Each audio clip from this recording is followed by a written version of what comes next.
Hello, c'est HR, votre chroniqueur. Alors vous avez vu, j'ai mis la casquette pour les films SF, donc forcément, je vais vous parler de science-fiction. Vous le savez, j'aime bien faire un clin d'œil vestimentaire par rapport à ce que je vous présente. Pour les aficionados de la saga Alien, vous avez reconnu le t-shirt Weyland Company. Donc naturellement, je vais vous parler d'Alien. Comme le 14 août prochain sort sur nos écrans Alien Romulus, Émission prévue dans 5, 4, 3, 2, 1.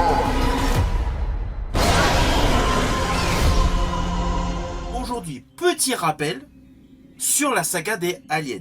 Alors je vous le dis tout de suite, j'ai mis de côté les Aliens vs Predator. Je vais vous présenter l'ensemble des films Aliens, mais pas dans l'ordre de sortie cinéma, je vais vous les présenter dans l'ordre chronologique d'histoire. Avant de débuter, n'oubliez pas, si vous n'êtes pas abonné, pensez à le faire, pensez à la petite cloche pour les notifs, pensez également à commenter. D'ailleurs, concernant les commentaires, j'aimerais bien que vous me précisez quel est l'opus de la saga Alien que vous préférez. Let's go!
Alors, le premier Alien au cinéma est sorti en 1979, réalisé par Ridley Scott.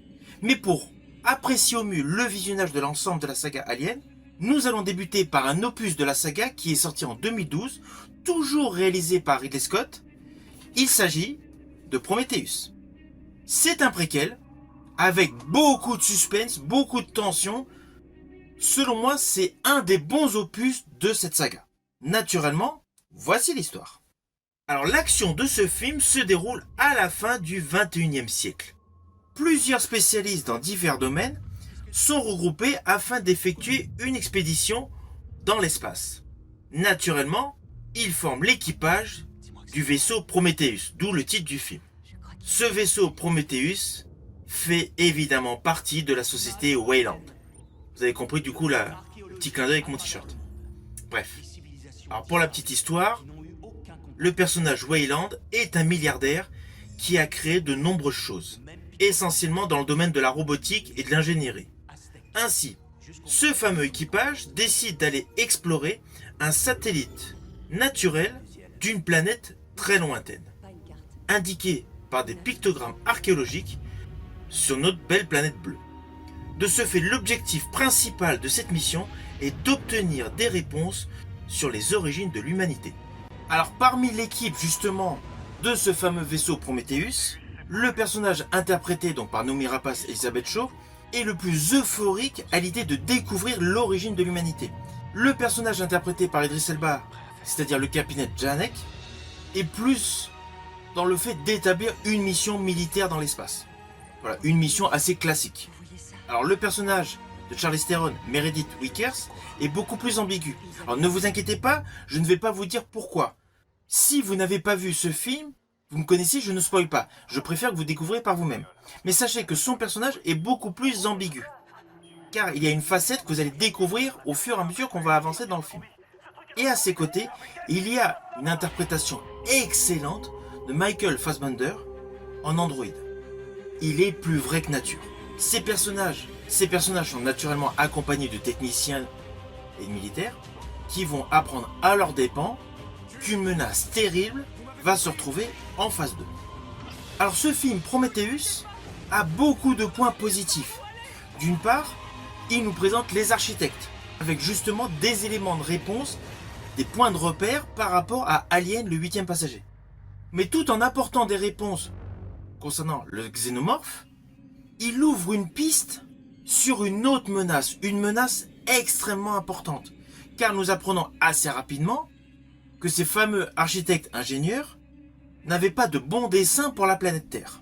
Ainsi, ce film, Prometheus, est le grand retour de Ridley Scott à la science-fiction. Et cet opus est un très bon opus de la saga. Vous allez voir des combats épiques, vous allez voir des effets visuels de toute beauté, une photographie, une colorimétrie totalement en adéquation avec l'univers Alien. C'est d'ailleurs l'un des atouts qui a permis à ce film d'avoir un certain succès. Forcément, une suite à ce préquel a été mise en chantier. Cette suite, toujours réalisée par Ridley Scott, est sortie 5 ans après, en 2017, et a pour titre Alien Covenant. Alors oui, vous avez pu remarquer, ça y est, le mot Alien apparaît dans le titre, ce qui n'était pas le cas pour le précédent préquel, Prometheus. Alors naturellement, ce film est à voir, mais ce film est selon moi moins bon que le premier préquel. L'histoire est un petit peu moins travaillée. D'ailleurs, l'histoire est la suivante. Alors naturellement, je vais vous le faire de manière très succincte. Nous découvrons l'équipage d'un vaisseau portant le nom Covenant en route vers une planète très lointaine. Assez rapidement, ils découvrent ce qu'ils pensent être un paradis encore intouché et décident d'y faire escale. Cependant, ce monde se révèle extrêmement sombre et dangereux, car il cache une terrible menace. De fil en aiguille, ils doivent tout tenter pour échapper à ce piège mortel. Alors la grosse particularité de ce film, c'est que nous ne sommes pas sur la planète où se sont déroulés les événements du film Prometheus. Nous sommes sur une autre planète. En fait, nous découvrons la planète où jadis le personnage d'Elizabeth Shaw s'est écrasé avec l'androïde interprété par Michael Fassbender. Celle-ci, on apprend assez rapidement qu'elle est décédée, et c'est justement l'androïde qui s'est établi de manière assez confortable en effectuant également des recherches sur les différentes espèces de cette planète. C'est la grosse rencontre que fait l'équipage du Covenant en arrivant sur cette planète. Mais assez rapidement, les faux-semblants sont de rigueur. Alors, ne vous inquiétez pas, voilà, comme d'hab, vous le savez, je ne spoil pas. Mais sachez que dans ce film, il y a un suspense beaucoup plus mis en exergue, au final, sur le personnage interprété par Michael Fassbender. Car celui-ci interprète deux androïdes. Deux androïdes totalement antagonistes. De ce fait, l'histoire s'écarte un petit peu des xénomorphes pour s'attacher aux androïdes. Alors oui, ce film comble le fossé entre Prometheus et Alien et le 8e passager. Mais en fait, le côté moins intéressant, moins attrayant de ce film, c'est le fait que le xénomorphe a été mis de côté. Alors oui, vous allez le voir dans le film, il n'y a pas de souci. Mais une grosse partie de l'histoire est plus sur l'enquête de ce qui s'est réellement déroulé avec l'équipage de Prometheus. Et à cela s'ajoute le côté ambigu des deux personnages interprétés par Michael Fassbender. Ainsi, cet opus Alien Covenant est à voir, certes, mais selon moi, c'est juste un complément à cette saga. Ce n'est pas le meilleur opus de cette saga. D'ailleurs, perso, sur les 6 films Alien, avant bien évidemment Alien Romulus, sur les 6 films Alien, déjà sortis au cinéma, je le classerai en numéro 6. Naturellement, ce n'est que mon opinion.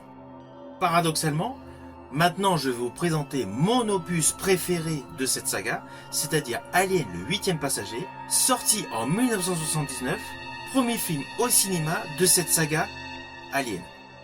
Opus réalisé naturellement par Ridley Scott. Alors ne perdons pas de temps, voici l'histoire. Donc dans ce film, nous découvrons le vaisseau spatial commercial Nostromo et son équipage composé de 7 hommes et femmes, qui rentre sur Terre avec une importante cargaison de minerais. Cependant, lors d'un arrêt forcé sur une planète déserte, l'officier Ken se fait agresser par une forme de vie inconnue, une arachnide qui étouffe son visage. Cette créature donne naissance à un terrifiant monstre qui décime peu à peu l'ensemble de l'équipage. Ainsi, les membres du Nostromo vont devoir lutter pour rester en vie et empêcher ces créatures d'atteindre la Terre. Alors l'histoire de base est assez simple, mais le suspense est de folie, la peur est palpable et vous allez avoir des montées d'adrénaline à chaque plan séquence. Ce film est réellement l'alchimie de plusieurs personnes au talent multiple autour de son réalisateur Ridley Scott. Alors oui, ce staff est énorme, mais je voudrais mettre en exergue deux personnages essentiels à la réalisation de ce film autour de Ridley Scott. Je pense principalement à Dan O'Bannon, le créateur de cette histoire. En deuxième personne, naturellement, je pense à Asher Giger, plasticien, illustrateur, graphiste. C'est lui principalement qui a donné vie au xénomorphe le plus célèbre de la toile. Alors l'un des atouts de Ridley Scott dans ce film est principalement sa mise en scène. Lorsque nous découvrons le vaisseau cargo, donc le vaisseau Nostromo, il est comme absent de vie. On a l'impression d'être comme dans un rêve. Tout est à l'arrêt, tout est dans le silence, jusqu'à un fameux signal qui permet l'éveil de son équipage. Déjà, cette entrée en matière dans cette histoire a une particularité anxiogène. D'ailleurs, qui colle parfaitement avec la phrase « Personne ne vous entendra crier dans l'espace ». Alors ceci dit, voilà, tout le début de ce film, après le réveil du robot Mother, semble vraiment être très lent, très léthargique. Il y a beaucoup de travelling nous présentant les coursives, voilà, tout est assez lent. Pour, au fur et à mesure du déroulé de l'histoire, il va y avoir une accélération du rythme de vie, jusque bien naturellement, la confrontation avec le xénomorphe. Là, ça y est, on reprend un rythme normal, avec un rythme extrêmement nerveux. Alors, associé à la superbe réalisation de Ridley Scott, il y a un score de toute beauté, un score composé par Jerry Goldsmith, qui est en totale adéquation avec chaque séquence. Il y a un côté hyper angoissant, hyper stressant sur la majorité des sonorités. Cette musique associée à la réalisation de Ridley Scott confère à ce film un effet aujourd'hui qui n'a jamais été égalé. C'est pour cela que ce film Alien le 8e passager est mon préféré de cette saga.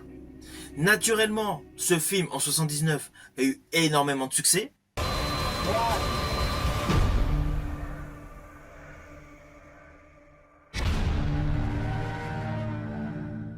Alors la suite du chef-d'œuvre de Ridley Scott est sortie 7 ans après, en 1986, réalisé par James Cameron.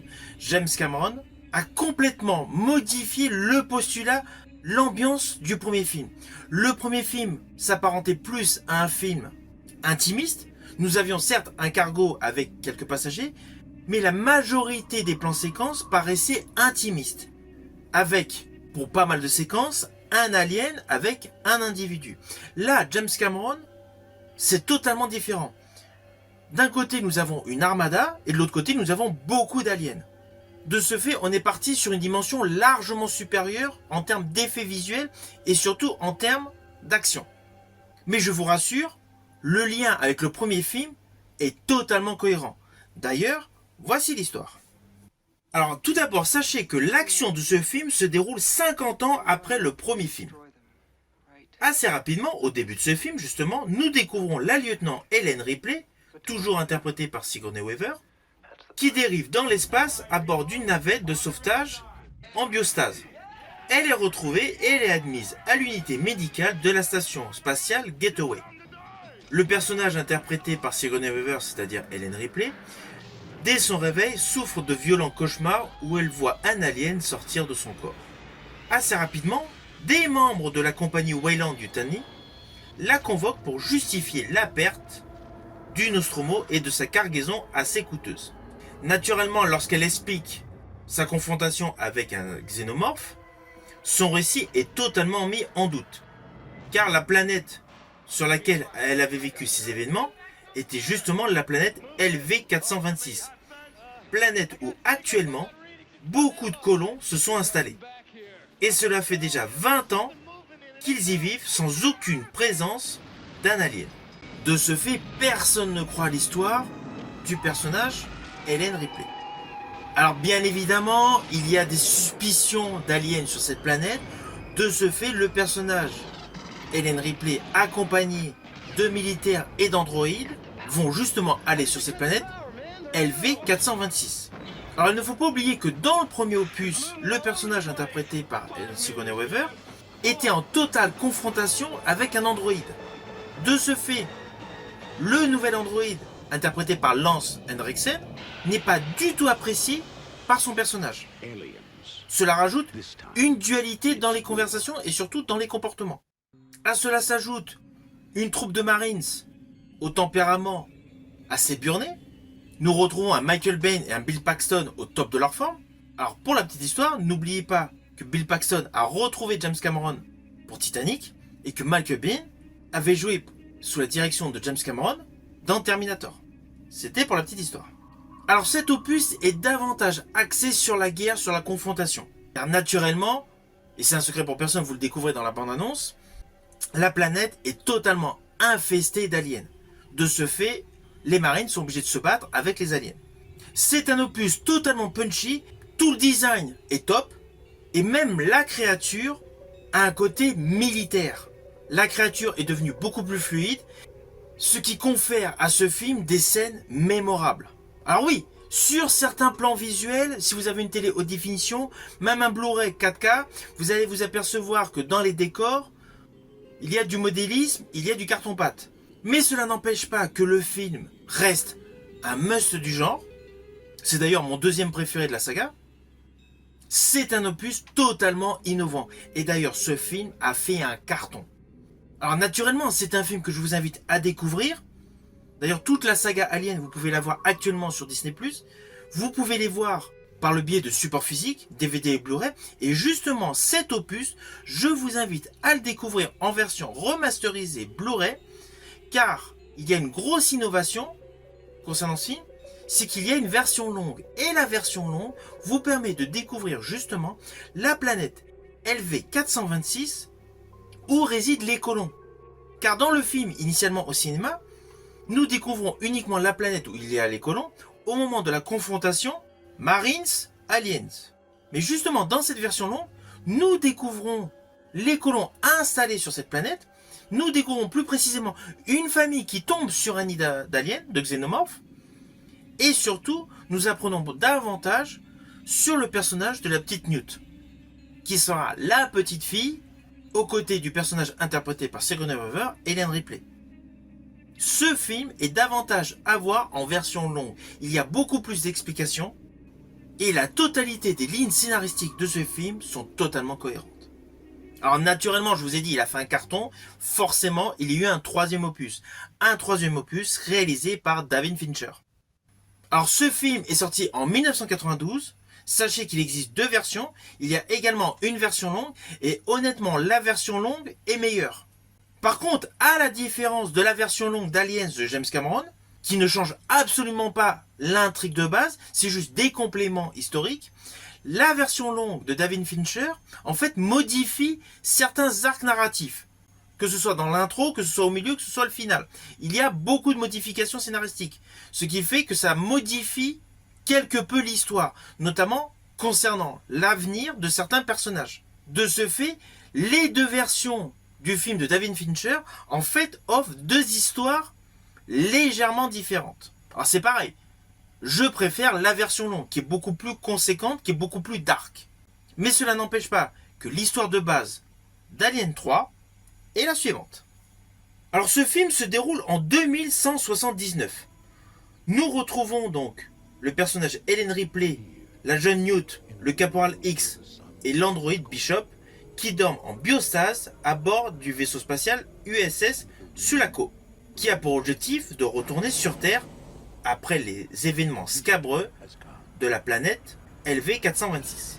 Cependant, à l'intérieur de cette navette, il y a un monstre et provoque un incendie.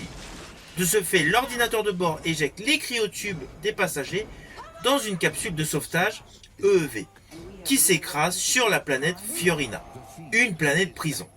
Assez rapidement, vous allez découvrir que le personnage Ellen Ripley est la seule survivante. Et de surcroît, c'est la seule femme dans cette colonie minière pénitentiaire qui est habitée par les plus dangereux détenus de l'univers. Naturellement, la présence de Ripley a été signalée à Weyland Company. De ce fait, sa prochaine évacuation est programmée. Néanmoins, sachez que naturellement, vous doutez au vu du titre du film, il y a un xénomorphe qui surgit du corps d'un chien et l'intrigue se développe autour de la survie de Ripley et de la menace alien. Alors c'est ça qui va changer entre les deux versions de David Fincher, c'est l'apparition du premier alien, du premier xénomorphe. Mais bon, dans le fond, vous comprenez, le personnage Ellen Ripley est sur une planète prison, c'est la seule femme et elle se retrouve aux prises avec des aliens. Alors naturellement, dans un premier temps, il y a le côté ressenti malédiction d'une femme, nous sommes dans un milieu carcéral, très assujetti à la croyance et aux malédictions. À cela s'ajoutent des esprits vils, malsains, machiavéliques, assez logiques, ce sont des détenus. Et une ambiance extrêmement poisseuse. Alors autant dans le premier film de 1979, Alien le 8e passager, les coursives du Nostromo étaient filmées de manière très lente, là les couloirs de cette prison sur Fiorina 161 sont filmés légèrement en accéléré. On a l'impression que la caméra court. C'est l'effet visuel volontaire de David Fincher, le réalisateur de Seven. De ce fait, cela change radicalement de ton par rapport aux deux opus précédents chronologiquement au cinéma. The Terror. Sigourney Weaver. Alien 3. Alors sachez que cette idée de planète prison, à la base, est une idée du réalisateur David Towie, qui avait d'ailleurs réalisé The Arrival avec Charlie Sheen. Alors ce film de David Fincher a eu dans un premier temps un accueil mitigé. À l'époque, c'était le cas. Il a eu un accueil très mitigé. Mais sur le fond, le film a quand même eu du succès.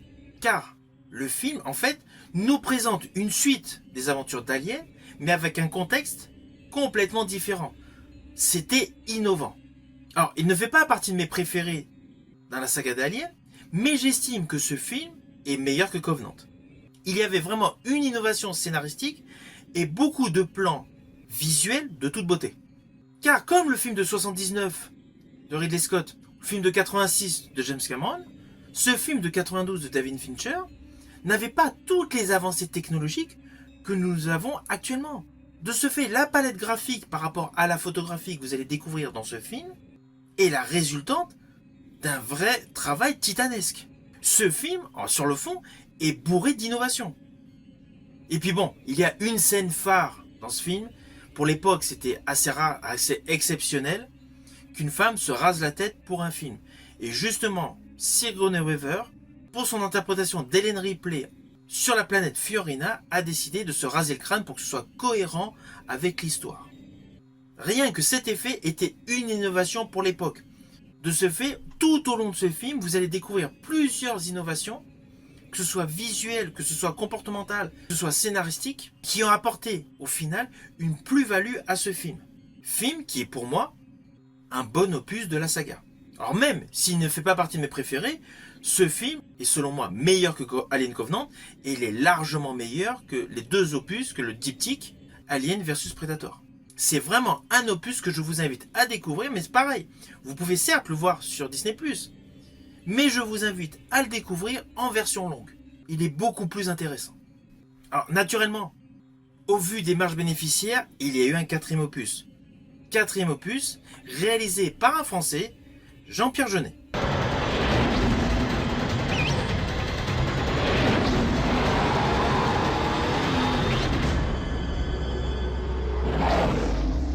I thought you were dead.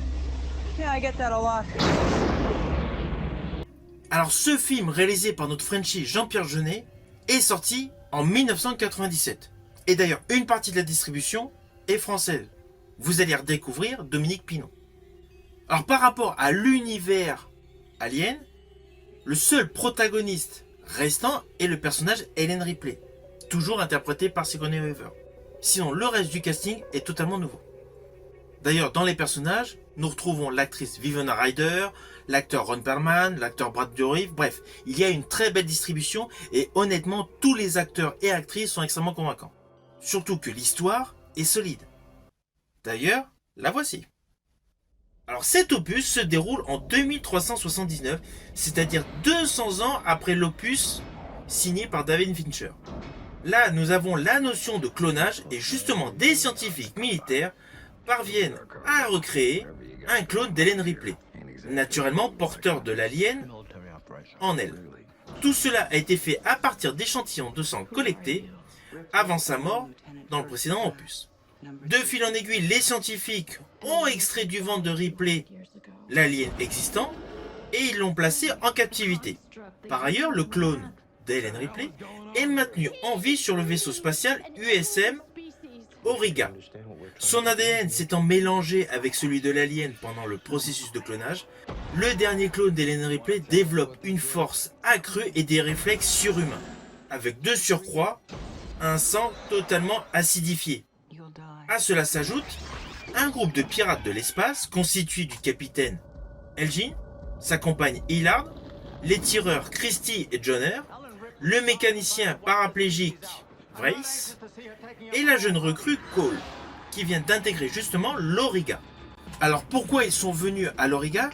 Tout simplement pour ramener des corps, car le personnage interprété par Ron Perlman fait du commerce de corps justement pour le développement des aliens. Mais naturellement, il ne sait pas que ce sont pour des aliens. De fil en aiguille, ce film en fait mélange plusieurs arcs narratifs. Il y a le côté piraterie, commerce illicite, il y a le côté clonage, et il y a le côté monstre. Alors l'histoire, sur le fond, est plutôt pas mal. Dans cet opus de Jean-Pierre Jeunet, il y a pas mal d'effets visuels assez intéressants. Nous pouvons voir pour la première fois le xénomorphe nager. De ce fait, il y a pas mal de trouvailles visuelles. Mais le final de cet opus laisse à désirer. Nous quittons un petit peu l'ambiance originelle d'Alien. De ce fait, cet opus est selon moi moins bon sur le côté scénaristique. Ce qui est dommage, car les effets visuels, la réalisation de Jean-Pierre Jeunet est top. L'une de mes séquences préférées dans ce film est justement lorsque deux individus sont sur une échelle, au-dessus d'un bassin, et qu'un xénomorphe saute. Voilà. J'estime que ce plan visuel, cette séquence, est de toute beauté. En plus, la couleur, la photographie est superbe, et Jean-Pierre Jeunet a vraiment mis en exergue l'ambiance aquatique. Il y a un petit effet de James Cameron avec justement les pirates qui remplacent les militaires de James Cameron. Il y a un petit côté anxiogène un peu à l'instar de Ridley Scott dans Alien et le 8e passager. Mais le final, voilà, avec la métamorphose, la transformation, voilà, laisse un petit côté amer. C'est un opus à découvrir tout de même. C'est un pan de l'histoire à voir. Alors c'est pareil, je vous invite à découvrir la version longue. La version longue nous présente un Paris totalement dévasté. Et d'ailleurs, c'est dommage que cette partie-là n'a pas été traitée davantage. Mais l'ensemble de ce film a une structure narrative qui est cohérente, mais l'idée du scénario, surtout pour le final, est plutôt moyen. Ceci dit, je le placerai tout de même avant The Covenant, dans mon ordre de préférence des aliens, car il y a tout le côté visuel que j'ai trouvé innovant, avec principalement le fait que le xénomorphe nage. En dehors de la scène finale, qui est selon moi là un petit peu moyenne, l'avantage de cet opus, c'est qu'il met vraiment en avant les xénomorphes. C'est vraiment le côté positif de ce film. Alors naturellement, le 14 août sort un nouvel opus de la saga Alien, qui a pour titre Alien Romulus. Au vu de la première bande-annonce, on remarque un côté plutôt kitsch, un côté moins moderne que dans l'opus 3 et l'opus 4 des Aliens. De ce fait, on comprend aisément qu'Alien Romulus s'intercale entre Alien le 8e passager et Aliens de Cameron.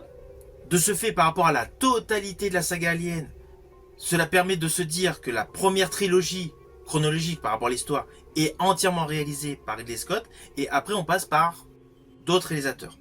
Alors naturellement, une fois que j'aurai vu ce film, je vous ferai mon retour, mais au moins avec cette vidéo, vous avez eu un rappel sur la totalité de la saga Alien.